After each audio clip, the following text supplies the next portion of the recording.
కడప జిల్లా బద్వేల్ వాసి పీరమ్మ వితంతువు పెన్షన్ రాక తీవ్ర ఆవేదనకు గురయ్యారు.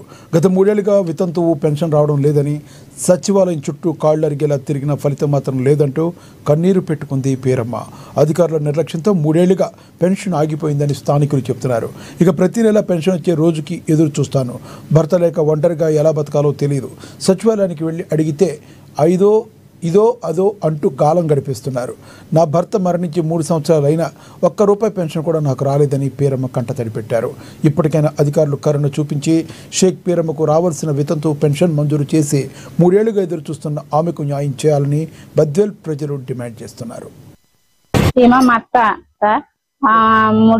మా మామ చచ్చిపోయి 3 సంవత్సరాలు అవుతుంది. 3 నెలలు మాకు తెలియకపోలేదు. మాకు అప్పుడు వీళ్ళు వాలంటీర్లు వాళ్ళు ఉన్నారు కదా, మీరు ఎమ్మటే రాపించుకోండి అని మాకెవరు చెప్పలేదు. మాకు 3 నెలల తర్వాత పోతే ఇన్ని రోజులు ఏం చేస్తున్నారు, ఎమ్మటే ఇస్తాము అన్నారు. అప్పటి నుంచి ఇంకా కొత్త పింఛన్లు వదిలితే ఇస్తాము, లేకుంటే లేదు, ఇంకా రాలేదని అంటాను. పోతాను అధికారులు ఎవరు రాలే.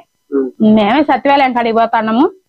మాకెవరు ఇంకా పైనుంచి వదలలేదమ్మా, వదిలినప్పుడు చెప్తాం పోండి అంటాను. ఇంకెవరు రాలే. మా అత్తకి మీరే న్యాయం చేయండి. ఆమెకు చెవుడు ఉంది, పని చేసుకోలేదు, కానీ పర్సెంట్ తక్కువ ఉందని చెవుడు పింఛన్ కూడా రాయలే.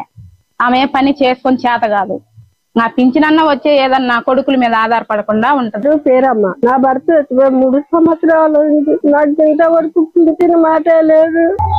ఇద్దా అని తిప్పుతా ఉంటుంది సతీసి వాళ్ళ కాడ అంతలక్క. ఆయన ఆశ పెట్టుకున్న భర్త ఎప్పటికీ రాలేదు. మళ్ళీ చెవిటి పింఛన్ రాపించుకున్నది రాలేదు.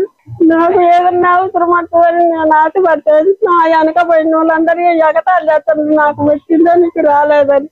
వాళ్ళన్న మాటలకు ఒక పక్క మూలని కూర్చొని ఆత్మహత్య చేసుకున్నావా అనిపిస్తుంది.